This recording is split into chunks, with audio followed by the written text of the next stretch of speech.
Soy Fernando Díaz Villanueva, hoy es 1 de septiembre de 2020 y esto es La Contracrónica.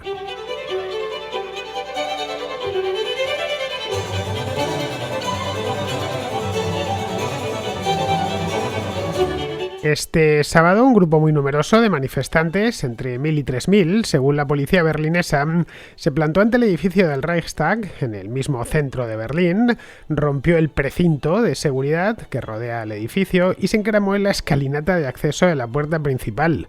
La policía tuvo que emplearse a fondo para disolver la concentración y desalojar a los que se habían subido a la escalinata. Hubo palos, hubo también gas pimienta y bastantes carreras. Pero vamos, los manifestantes se negaban a abandonar el lugar, así que la policía tuvo que pedir refuerzos y logró finalmente desalojarlos. Su intención no era solo subir a la escalinata del Reichstag, sino tomar al asalto el interior o la institución propiamente dicha que se llama Bundestag y denunciar de este modo las medidas que el gobierno alemán, el de Angela Merkel, está tomando para contener la epidemia de COVID-19. Medidas que los manifestantes consideran un atropello a sus derechos, a sus libertades y que según ellos están violando la Constitución alemana. La prensa les ha dado en llamar negacionistas, porque muchos de ellos niegan la existencia del virus, del SARS-CoV-2, y por lo tanto, si niegan la existencia del virus, pues niegan también la existencia de la enfermedad, de la COVID-19. No es esta la primera manifestación de este tipo, por lo menos, ni en Berlín ni en otras partes de Europa y del mundo. En Alemania, desde luego, han tenido lugar ya varias. El pasado 1 de agosto también hubo otra bastante grande en el mismo Berlín, y en el resto de Europa, pues a lo largo de los meses de julio y agosto ha habido algunas concentraciones más o menos numerosas. En Madrid hubo una protesta similar, aunque con mucha menos gente que la de Berlín, a mediados del mes de agosto en la Plaza de Colón. El movimiento, como vemos, ha cobrado mucha fuerza a lo largo del verano y está empezando a ser capitalizado por grupos de extremistas que han encontrado en esto pues algo así como un punto de fricción para desgastar al gobierno o a los gobiernos que estén en cada país y poner en tela de juicio el sistema político.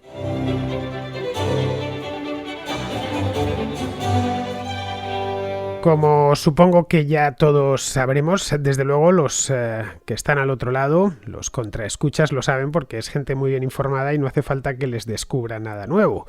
A mí me viene ya gente con el periódico leído y con otros programas de radio, programas de televisión ya vistos y por lo tanto pues no necesito bajar muy al detalle de las noticias, afortunadamente. El lema de este programa, a fin de cuentas, es el programa que empieza donde los demás acaban. Bien, pues ahora que los demás acaban, vamos a pasar a analizar lo que considero que es una de las grandes noticias de las últimas, por lo menos de las últimas 2 semanas, porque esto empezó siendo algo extraño, de frikis que llamamos en España, un movimiento un tanto extravagante allá por el mes de junio y ha ido tomando cuerpo a lo largo de estos 3 últimos meses. Bien, el movimiento, que es por definirlo de alguna manera, porque es muy variopinto, pues llamémoslo el movimiento que se opone a las restricciones adoptadas por los gobiernos para contener la pandemia de COVID-19, vamos, para entendernos, lo que la prensa ha dado en llamar los negacionistas del coronavirus, así es como se les llaman, no solo en España o en el mundo hispano, sino también en la propia Alemania, en Estados Unidos, en el Reino Unido, en Francia, en Italia, en todas partes, evidentemente lo de negacionista, cada uno en su idioma. Bien, pues estos negacionistas del coronavirus han tomado mucha fuerza este verano en toda Europa y también en Norteamérica. En todos los países se han convocado manifestaciones o concentraciones, por lo general pequeñas. No, la verdad es que quitando las alemanas, que han sido las más grandes, el resto, las que han tenido lugar en lugares como España, por ejemplo, pues han sido de pequeño tamaño si las comparamos con manifestaciones de otro signo. Pero bueno, por lo general pequeñas, y su motivación común, además, en este caso, es ir contra las restricciones que han ido fijando los gobiernos, tanto los nacionales como los gobiernos regionales en cada país. Restricciones tales pues que son más o menos comunes en este aspecto. Aquí sí que no hay mucha diferencia. Algunas básicas como mantener la distancia social o el uso obligatorio de la mascarilla, ya sea en espacios cerrados, como sucede en la mayor parte de Europa, o directamente en la calle, que es el caso de España, donde es obligatorio llevarla pues para todo, y además es que una vez sales de casa pues ya no te la puedes quitar. Bueno, te la puedes quitar si lo necesitas puntualmente, pero no puedes salir salir a la calle sin mascarilla, vamos. Pero vamos, si bien hay en toda Europa movimientos de este tipo, como ya digo, os comentaba antes que en el mes de agosto, el día 16, si mal no recuerdo, hubo una manifestación en Madrid, en la céntrica plaza de Colón, a la que acudieron, pues no lo sé, unos 3.000 personas, entre 2 y 4.000 personas más o menos. Hay muchas fotografías al respecto, y no ya de la prensa, que también les hizo fotos, sino de ellos mismos. Son muy activos en las redes sociales, en internet en general, y se encargan de grabar en vídeo y en audio y hacer fotografías, hacerse muchísimas fotografías, más luego, por supuesto, todo lo que hemos podido ver, estamos viendo, de hecho, porque es un movimiento en pleno curso, tanto en las redes sociales como en los propios periódicos, en algunos canales de YouTube, que dan pie a todas estas teorías, etcétera. Vamos, que no son invisibles, todo lo contrario. Que cualquiera que quiera buscar información la encuentra sin encontrar demasiados problemas. Bien, esto es un hecho, está aquí, nos guste o no nos guste, y por lo tanto es algo que está sucediendo y que tenemos que detenernos en ellos. El caso español es más anecdótico, aquí sí que es, quitando yo creo que Madrid y alguna ciudad grande más, en el resto del país no ha habido problemas de este tipo, no ha habido manifestaciones de este tipo, pero sí en otros países como Alemania, donde son muy numerosos. Hemos visto manifestaciones en Berlín, por supuesto, que es la capital y la ciudad más poblada, pero ha habido concentraciones en Múnich, ha habido concentraciones en Hamburgo, en Stuttgart, en un montón de sitios que muy bien organizadas, además, y en todos los casos interpretando el mismo guión. Se presentaban sin mascarilla, por supuesto, sin guardar la distancia de seguridad, porque tienen que predicar con el ejemplo, y protestaban pues contra lo que estaba diciendo el gobierno del Land o del Estado Federado, vamos, o el propio gobierno federal. La policía llegaba y si se ponían muy violentos, pues los desalojaba, y si no, pues trataba de sacarles de ahí cuanto antes para hacer cumplir la ley, que por si no lo sabíamos es la función de la policía y la que tiene que hacer. Si la ley dice que hay que llevar mascarilla, pues la policía tiene la función de obligarte a llevar la mascarilla. Si mañana, esta tarde, la ley cambia, pues la policía ya no tendrá que hacerlo. Su función es exclusivamente esa, y no siempre es fácil, especialmente cuando tienes delante a gente que está empeñada en no cumplir la ley porque la considera injusta. Aporta sus razones y demás, pero bueno, yo he dicho muchas veces en este programa y allá donde he estado que las leyes hay que cumplirlas mientras sigan existiendo. Se puede, por supuesto, defender, y es legítimo e incluso necesario que la ley se cambie. Las democracias consisten precisamente en eso, pero mientras una ley esté en vigor, siempre hay que cumplirla, porque si no, si nos arrogamos nosotros, los individuos de a pie, la legislación, pues ya os podéis imaginar dónde puede terminar la cosa, ¿no? Cada uno tendría su propio código penal, su propio código civil y su propia constitución en la mano. No, según mi ley personal, esto no tengo que hacerlo y por lo tanto, pues no lo voy a hacer. Vamos, que esto derivaría en el caos más absoluto. Bien, en el caso de Alemania, estos grupos, ya digo que son bastante numerosos, y lo del sábado pasado en Berlín yo creo que es la prueba más fehaciente. Delante del Reichstag se plantó un grupo pequeño, pero antes de eso se había producido una gran manifestación en Mitte, que es el centro, vamos, la mitad de la ciudad, el centro de la ciudad, una manifestación por la mañana.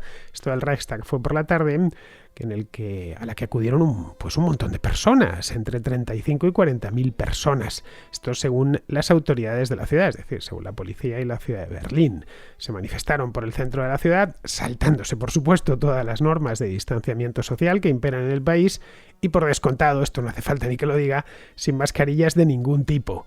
Bien, luego ya por la tarde es cuando un grupo más pequeño, formado por los más entusiastas y los entregados a la causa, se dirigió al edificio del Reichstag, un edificio muy famoso, está en el centro de Berlín, es de la época guillermina, es de finales del siglo XIX, pero que es famoso entre otras cosas porque Hitler el incendio del Reichstag lo utilizó como una de sus excusas para implantar su dictadura ya por los años 30.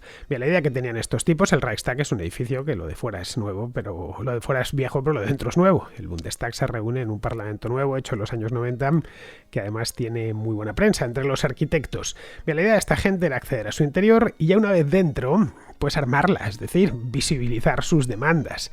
Y aquí es donde vendría la pregunta: ¿cuáles son exactamente esas demandas? ¿Qué es lo que demanda esta gente? Así, en líneas generales, lo que demandan es un programa muy corto, si vamos tanto en Alemania como en otros países, básicamente que se eliminen todas las restricciones que se han ido aprobando a lo largo de los últimos meses, las restricciones en la vida común y corriente, es decir, por ejemplo, ponerse la mascarilla o, por ejemplo, no poder que se hayan cerrado discotecas o que estén prohibidos los conciertos multitudinarios y cosas por el estilo. ¿Por qué lo piden? Pues porque consideran que son medidas lesivas para sus derechos individuales.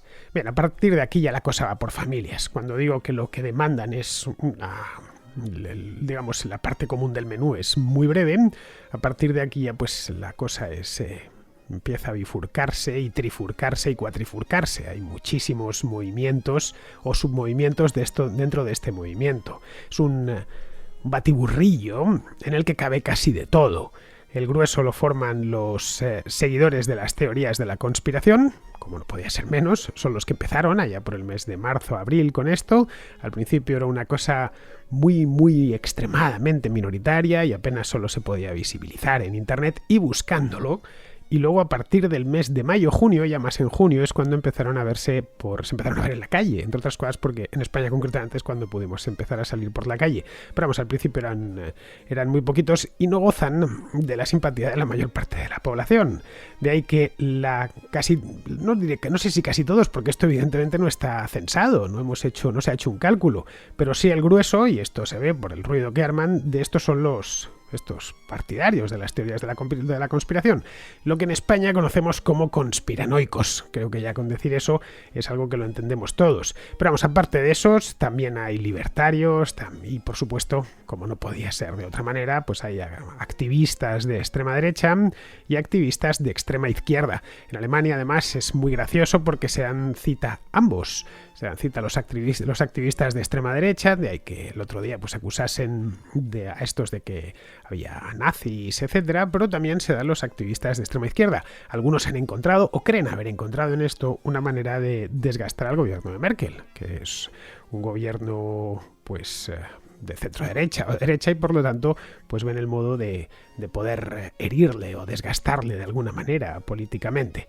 Bien, en esto han encontrado algo así como un punto de fractura con el que arrimar el ascua a su sardina, es decir, cada una de las familias. El punto común en el que se encuentran es ese: hay que eliminar todas las restricciones y debemos volver a la normalidad. A partir de aquí, pues unos dicen que el virus no existe y otros que sí que existe, pero que no es tan grave.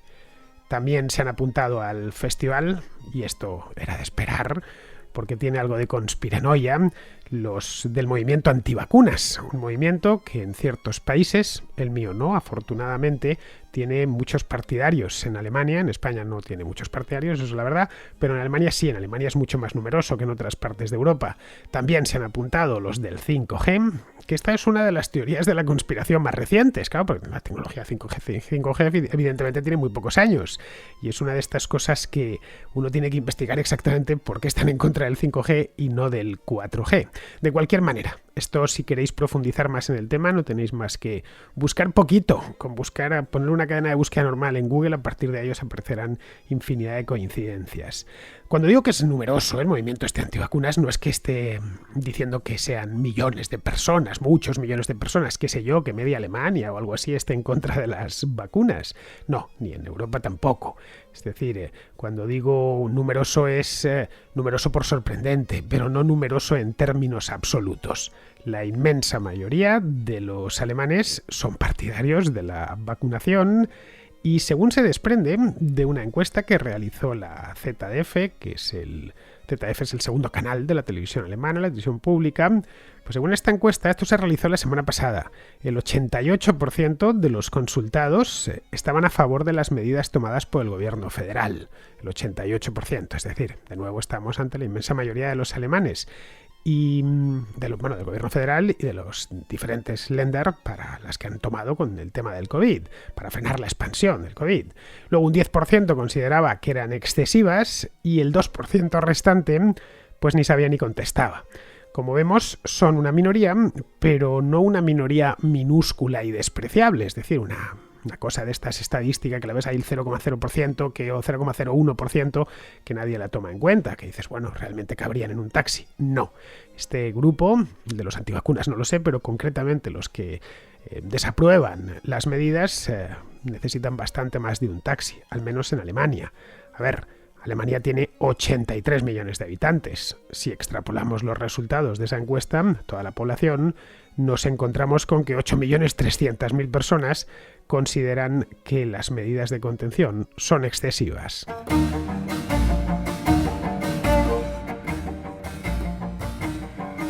Y ante un movimiento en el que no digo que haya 8.300.000 personas metido, por supuesto, porque evidentemente si hubiese tanta gente metida en eso, pues la manifestación del otro día no sería de 30 o 40.000 personas, sino mucho mayor, pero sí que hay cierto ánimo, al menos en la sociedad alemana, por llevar la contraria al gobierno, al menos en esto. Es decir, si el 10% piensa que se han pasado, Merkel y los gobernadores de los estados se han pasado, significa que hay algo, que hay un ruido de fondo que quizá no se está escuchando del todo o no están sabiendo transmitir la gravedad de este asunto.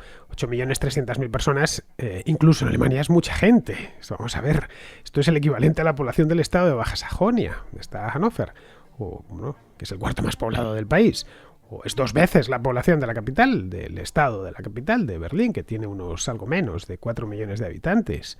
Evidentemente, y esto es importante remarcarlo, estar en desacuerdo con las medidas de contención no significa negar la existencia del virus, para nada, o variantes más o menos disparatadas, como que ha sido creado en un laboratorio secreto para inocularlo a la población civil y reducir de este modo pues la población total del mundo, porque obedece a una serie de conspiraciones al más alto nivel, secretas por supuesto, para instaurar un nuevo orden mundial. Todas estas cosas, supongo que a poco que estéis interesados en esto, las habréis leído o las habréis escuchado por ahí.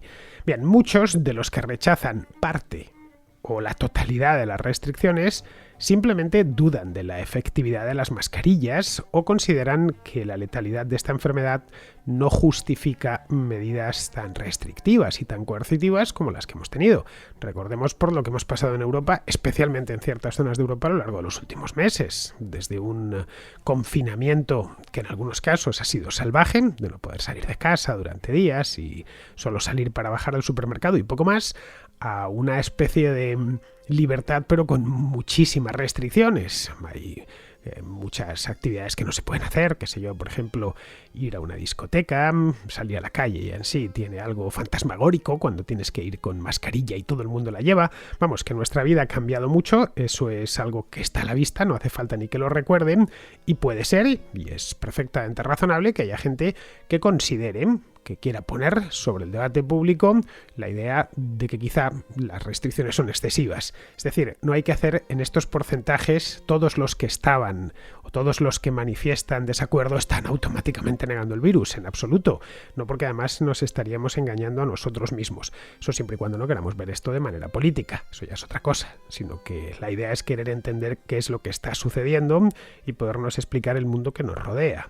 Si vamos a los datos de contagios en Alemania y de fallecimientos, es decir, el impacto que está teniendo la crisis en aquel país, lo primero que observamos es que el país lo ha hecho más o menos bien, sobre todo si lo comparamos con otros países de Europa, como puede ser pues España, sin ir muy lejos, o Italia o el Reino Unido.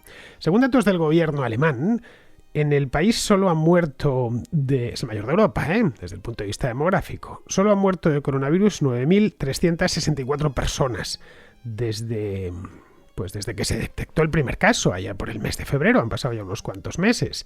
Claro, eso arroja una tasa de muertos por millón de habitantes baja para los números que nos manejamos ahora. Hace 6 meses hubiera sido muy alta, de 112 exactamente. Esto es pues casi 6 veces menos que España.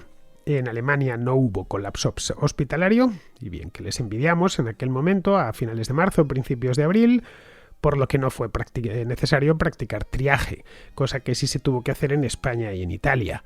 Es decir, que ahí se ahorraron muchísimas vidas que en España e Italia se perdieron.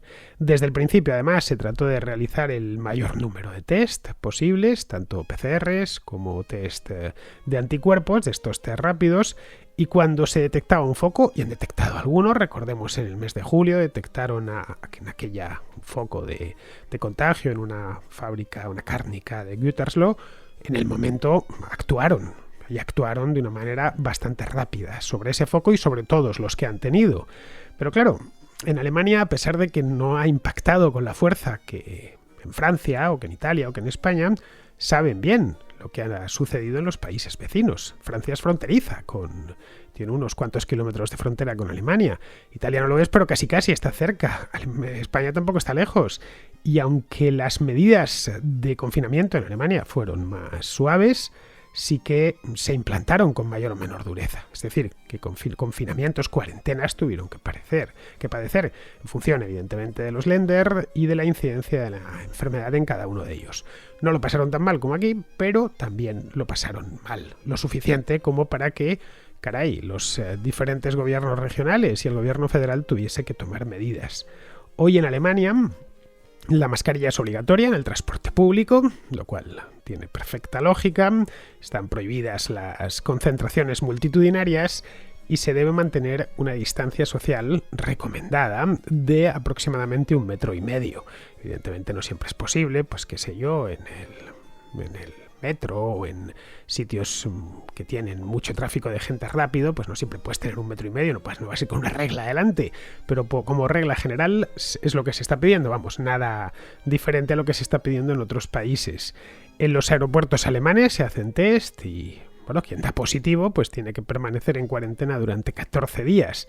A ver, no parecen unas medidas muy estrictas en comparación con las que tenemos en España. Aquí, como bien sabemos, la mascarilla es obligatoria en cualquier circunstancia, pero dentro de nuestra casa, allá donde vayamos, tenemos que llevarla puesta. De hecho, no se puede ni fumar por la calle y han cerrado los locales nocturnos, no se pueden organizar actos multitudinarios, ni tampoco se han permitido ferias, ni festejos populares, ni nada por el estilo. Bien, la dureza mayor o menor de estas medidas es debatible. Estamos dentro de lo razonable. ¿Es necesario prohibir fumar o no es necesario prohibir fumar? La prohibición del tabaco, el tabaco en la calle como de la mascarilla misma. ¿Esa prohibición justifica la cantidad de contagios que va a evitar en el caso de que por fumar a alguien en la calle, sentado en un banco en el parque, vaya a contagiar a alguien? Bien, eso es perfectamente debatible. No sé, quizá la mascarilla, que es muy efectiva en espacios cerrados, no tenga mucho sentido en la calle, al aire libre. Pero claro, eso solo es válido siempre y cuando se respete la distancia interpersonal, cosa que no sucede en reuniones multitudinarias, en los parques o los parques cuando la gente está una al lado de la otra, ¿se entiende? O en las fiestas patronales. Lo que no es debatible, y esto creo que lo debemos tener claro desde ya, es la existencia del virus, es decir, del SARS-CoV-2. Un virus que, a pesar de lo que predican muchos de los seguidores de estas teorías, existe y ha sido aislado y secuenciado su genoma desde hace meses, desde el mes de enero se conoce. Esta secuencia se ha validado en todo el mundo, tanto por las autoridades sanitarias públicas como por las empresas privadas. De hecho, con esa secuencia se está trabajando ahora mismo y están trabajando multitud de instituciones. No hay mucho más que hablar. Y es público, los datos son públicos y se conocen a la perfección. Cualquier persona que sepa de genética o de bioquímica puede consultar todos los datos relativos al SARS-CoV-2. De esa secuencia se conoce tanto a estas alturas que se conoce hasta para qué sirve cada fragmento de la secuencia. Bien, y eso, sobre la parte genética del ARN del virus.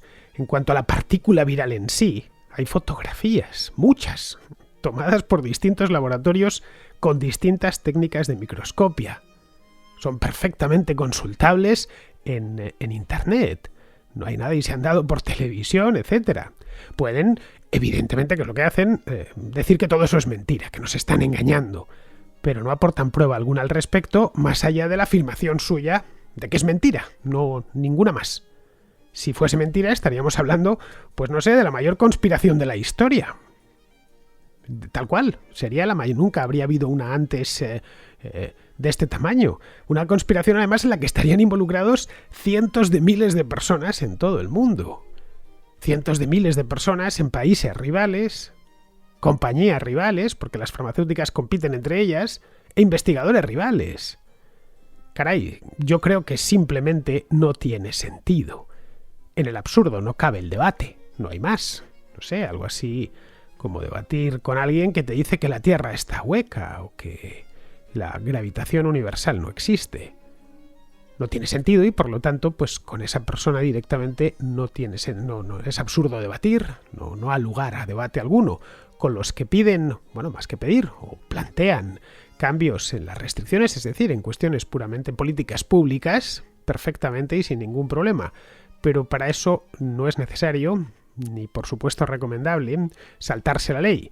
Por lo tanto, los que realmente no quieran ser considerados unos locos estrafalarios, lo primero que deberían de hacer es separarse de los otros, los que sí son unos locos estrafalarios que están negando poco menos que la ley de la gravitación universal. Así que a lo largo de los próximos meses, que no van a ser fáciles, no lo sé si desde el punto de vista epidemiológico, pero no desde el punto de vista económico, esta situación se podría complicar. Creo que entre todos deberíamos hacer un esfuerzo por informar más y mejor y sobre todo por mantener la cordura.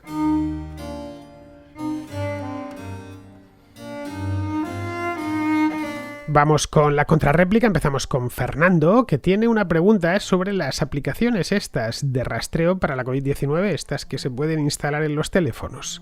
Como soy estudiante de Ingeniería Informática y me gusta bastante la actualidad de, bueno, pues todo el tema del coronavirus, desde hace un par de meses o 3 llevo interesado en las aplicaciones de rastreo de contactos, que ya se ha demostrado bastantes veces que es una ayuda indiscutible para el control de una pandemia. De hecho, bueno, también es de indiscutible actualidad porque ahora Radar COVID se va a activar en todo el territorio el 15 de septiembre, y hay comunidades autónomas activándolo. Me parece una buenísima noticia, pero hay otros que no lo ven así. Y esta pregunta va orientada a la tecnofobia, a los tecnófobos, porque esta repercusión social era evidente que iba a ocurrir, pero no hay forma de mitigarla. Me refiero, yo como tecnófilo confeso, mi enemigo natural son los tecnófobos y la tecnofobia por extensión. Porque muchos son los casos en los que veo por redes sociales burradas sin sentido sobre las aplicaciones de rastreo de contactos, hablando sobre que nos van a geolocalizar, aunque la aplicación no use GPS, que van a vulnerar la privacidad, aunque la aplicación sea, los propios desarrolladores lo dijeron, que era privada por diseño y no por opción, por confianza. Bueno, de hecho utiliza Bluetooth. Y también hubo otros problemas con Bluetooth, que si te podían hackear, que si no era fiable porque el alcance era mayor, pero no utiliza Bluetooth, utiliza una modalidad de Bluetooth que es Bluetooth Low Energy, que si hablan de robo de datos personales, que si está diseñado por el gobierno, aunque no lo esté, lo desarrolló Indra, e Indra lo desarrolló a partir del protocolo de IP3T, que lo han desarrollado a su vez investigadores por toda Europa, la mayoría de Suiza, de la EPFL, de las escuelas politécnicas de Lausana y de Zúrich. Pero es toda esta tecnofobia que soy incapaz de frenar a mi nivel, a mi escala menor, mínima. Las preguntas son, pues, un poco el origen que tiene, qué motivación tiene, de dónde sale ese miedo tan irracional, sus argumentos que utiliza, porque, bueno, o mejor dicho, ¿de dónde sale tanta tenacidad en preservar esa crónica desinformación? Porque por mucho que he investigado, no hay forma de justificar las burradas que suelta. Me recuerda un poco al efecto Dunning-Kruger, de hecho. Y bueno, por supuesto, ¿qué opinión te merecen los tecnófobos? La tecnofobia como corriente emergente, que parece que va a ir a más. Y bueno, si hay tiempo, la opinión que te merecen tecnófilos como yo, más interesados, que ven un progreso indiscutible de la sociedad en general y durante bastante tiempo en el desarrollo de la tecnología puntera. Bueno, yo no tengo esa aplicación instalada, entre otras cosas, porque en mi teléfono no caben más. Me caben más aplicaciones. Es ya un poco antiguo y entre las que ya tengo, más las fotos, el WhatsApp y tal, pues no me cabe ninguna más. Así que no sé cómo funcionará porque no he tenido ocasión de probarla. Pero vamos, si tuviese un teléfono un poco más moderno y pudiese instalarla, la instalaría, aunque solo sea para saber, por pura curiosidad, para saber cómo funciona y si sirve realmente para su cometido, que es rastrear contagios y evitarlos. Respecto a la tecnofobia, a ver, yo no soy un tecnófobo, os creo que a la vista está. Tengo un programa de radio que se distribuye únicamente por internet, un programa del que vivo además, por lo tanto tecnófobo no puedo ser, pero tampoco me definiría como un tecnófilo. La tecnología está bien como herramienta para otros fines que simplemente no hace falta tecnología, pues no la utilizamos. Para los que sí hace falta tecnología, pues es bueno utilizarla y está bien y te ahorra trabajo y, bueno, y te permite cosas que de otra manera no serían posibles. Pero vamos, que la tecnología no es un fin en sí mismo. Es decir, que por llevarlo a la tecnología de redes, de telecomunicaciones, vamos, yo prefiero hablar en persona con alguien que chatear con él. Y creo que como yo, pues prácticamente todo el mundo. Esto de las aplicaciones de rastreo, creo que si cumplen su cometido serán algo útil, pero solo podrán hacerlo si la gente las lleva instaladas en su teléfono y además operativas. De cualquier modo, me parece lógico que muchos sean reacios a dar más información a dar más información a la red de la estrictamente necesaria o imprescindible. Es decir, no hay que rechazar la tecnología, hay que aprovechar todo lo bueno que nos ofrece, pero tampoco hay que ser un ingenuo y pensar que la tecnología no tiene riesgos, porque los tiene. Así que si quieren que estas aplicaciones de rastreo se popularicen, pues deben afanarse en transmitir que los datos que se faciliten a la red, sean a la aplicación en sí, sean anónimos y sobre todo que sean seguros. Bien, vamos ahora con Roberto, que es enfermero, pasó por aquí hace 1 o 2 semanas, que nos habla de los contagios en España y nos los pone en perspectiva. Pues mira, quería volver a incidir acerca de los contagios que hubo entre febrero, marzo y abril en España, porque ahora que ya hay un poquito más de distancia temporal, se puede tomar un poquito más de perspectiva. Y bueno, primero decir que una persona que se contagia, digamos el día cero, más o menos es en el día 5 cuando presenta los síntomas, entre los días 7 y 9 se ingresa en el hospital y esta persona que ya está contagiada en el día cero, digamos, pero que no es hasta, como no se estaban haciendo test de PCR en los aeropuertos, ni se siguen haciendo a día de hoy, pero bueno, como no se estaban haciendo, pues esto no se detecta hasta que llega el ingreso, digamos, hasta el día 9. Bueno, que sepamos, la primera víctima mortal en España ocurrió el día 13 de febrero, fue una persona venida de Nepal. El Imperial College of London, una institución de la cual hablaré un poquito más adelante, avisa en su reporte 6 que 2/3 de los casos exportados desde China no fueron detectados a nivel global. Estos fueron los mismos matemáticos que demostraron que los casos de China eran inverosímiles, que no se sostenían sus cifras y de hecho China tuvo que cambiar sus datos. Em, bueno, entonces aquí en España no se toma ninguna medida. El 9 de marzo se lanzan algunos avisos, se empiezan a tomar algunas medidas en la Comunidad de Madrid, poco más, pero se hace una vida completamente normal y por tanto la pandemia aquí en España crece exponencialmente y sin freno hasta el día 15 de marzo, que es cuando se declara el confinamiento y el estado de alarma. Bueno, hasta, como dije ya, como hay unos días de retraso entre que una persona se contagia y le empiezan a aparecer los síntomas, el influjo que hay sobre los servicios sanitarios durante los próximos días es masivo. En torno al día 18 o 20 de marzo es cuando empiezan a colapsar algunos hospitales de Madrid y el 24 o 27 de marzo es cuando se realiza el colapso a nivel nacional. Hay más enfermos de UCI que camas había antes del COVID.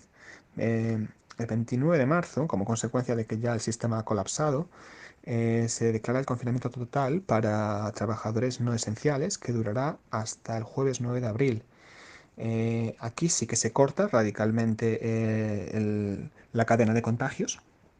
De hecho, como digo, el 29 de marzo, que es domingo, fue el último día laboral anterior, pues la semana siguiente, más o menos en torno al día 4, 5, 6 de abril, es cuando se alcanza el pico de casos activos, porque es cuando la gente que se había contagiado hasta entonces pues se presenta en el hospital y a partir de ahí es cuando bajan. Bueno, a partir de aquí ya continúa una bajada hasta el resto del brote Y entonces, bueno, sabemos cuál es la tendencia, pero no tenemos tan claro cuáles son los datos de contagios reales, porque no se publicaba tampoco cuántos test se estaban haciendo. Entonces, bueno, yo me fío de los informes del Imperial College of London, que tiene un modelo buenísimo, puntero, acerca de cómo se contagia una enfermedad a través del mundo. Me he bajado hasta leer los detalles y es realmente brillante.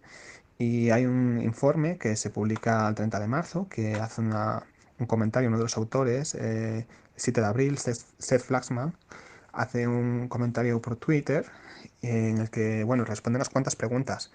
Según su modelo, el 7 de marzo habría entre 260.000 a 400.000 infectados en España. 260.000. Me gusta quedarme con las cifras pequeñas de este informe porque las altas están siempre un poco hinchadas por el hecho de que no se sabe cuántos test estaban haciendo. Entonces, son conservadores en ese aspecto de dar un margen alto.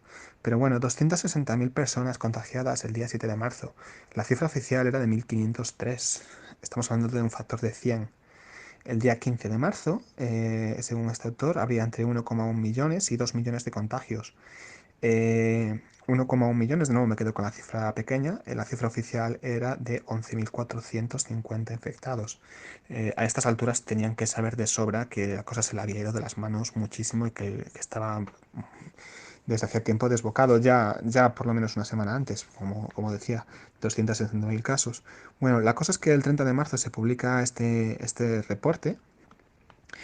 Para el 30 de marzo, que es además cuando ya empieza el confinamiento total y absoluto, el informe habla de que habría un 1,8 millones de infectados en España, aunque podrían ser hasta 7,5 millones, o puede que incluso más.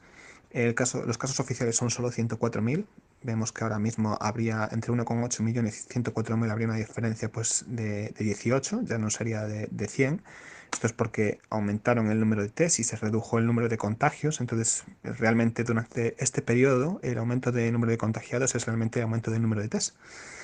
Em, y entonces, como estamos viendo, estos datos se pueden confirmar, estas estimaciones, porque al día 27, del 27 de abril al 11 de mayo se hace un estudio de seroprevalencia que dice que el 5% de la población estaba contagiada. Esto vendrían siendo 2,5 millones.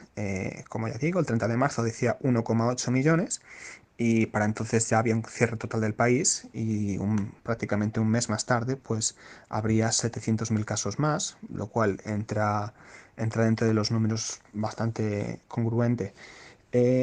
Bueno, entonces hemos hablado de que había un factor de 100 al principio de la pandemia. Es imposible que el equipo de rastreo no se hubiese dado cuenta de esto. Y bueno, que también otra consecuencia es que hay unos 2.200.000 casos que habría que sumar a la cuenta oficial que está dando el Estado y que no está reconociendo porque son los que se derivan del informe de seroprevalencia. Bueno, muchas gracias y un saludo. Bueno, Roberto, si se incluyesen esos 2 millones o 2,5 millones de contagiados no testados que ha habido en España, pues el país se pondría casi a la cabeza del mundo de contagios. Vamos, solo por detrás de Estados Unidos, que tiene en estos momentos algo más de 6 millones de positivos. 6.175.000 exactamente. Bien, eso habría que hacerlo en todos los países. Pero claro, todos los países del mundo. Claro, es que no en todos se han hecho estudios de seroprevalencia. Así que de nada serviría. Mira, cuando todo esto termine, porque hay una vacuna o un antiviral, se podrán hacer los cálculos pertinentes. Pero vamos, no tanto con contagiados, cuyo número exacto nunca llegaremos a saber, sino con el número de fallecidos, que tampoco será, lo conoceremos a la unidad ni a la centena, pero será mucho más ajustado. Ahí ya se verá el impacto en cada país en función pues, de la media y sobre todo de los servicios sanitarios con los que cuenta. Muy bien, pues vamos a terminar ya. Vamos con Pizarro, que nos habla de la salida de Shinzo Abe en Japón. Se retira por enfermedad el primer ministro japonés, dejando cierta incertidumbre sobre su sucesor y la continuidad o no de sus políticas, pero ninguna crisis y ninguna inestabilidad ni en Japón ni en la región.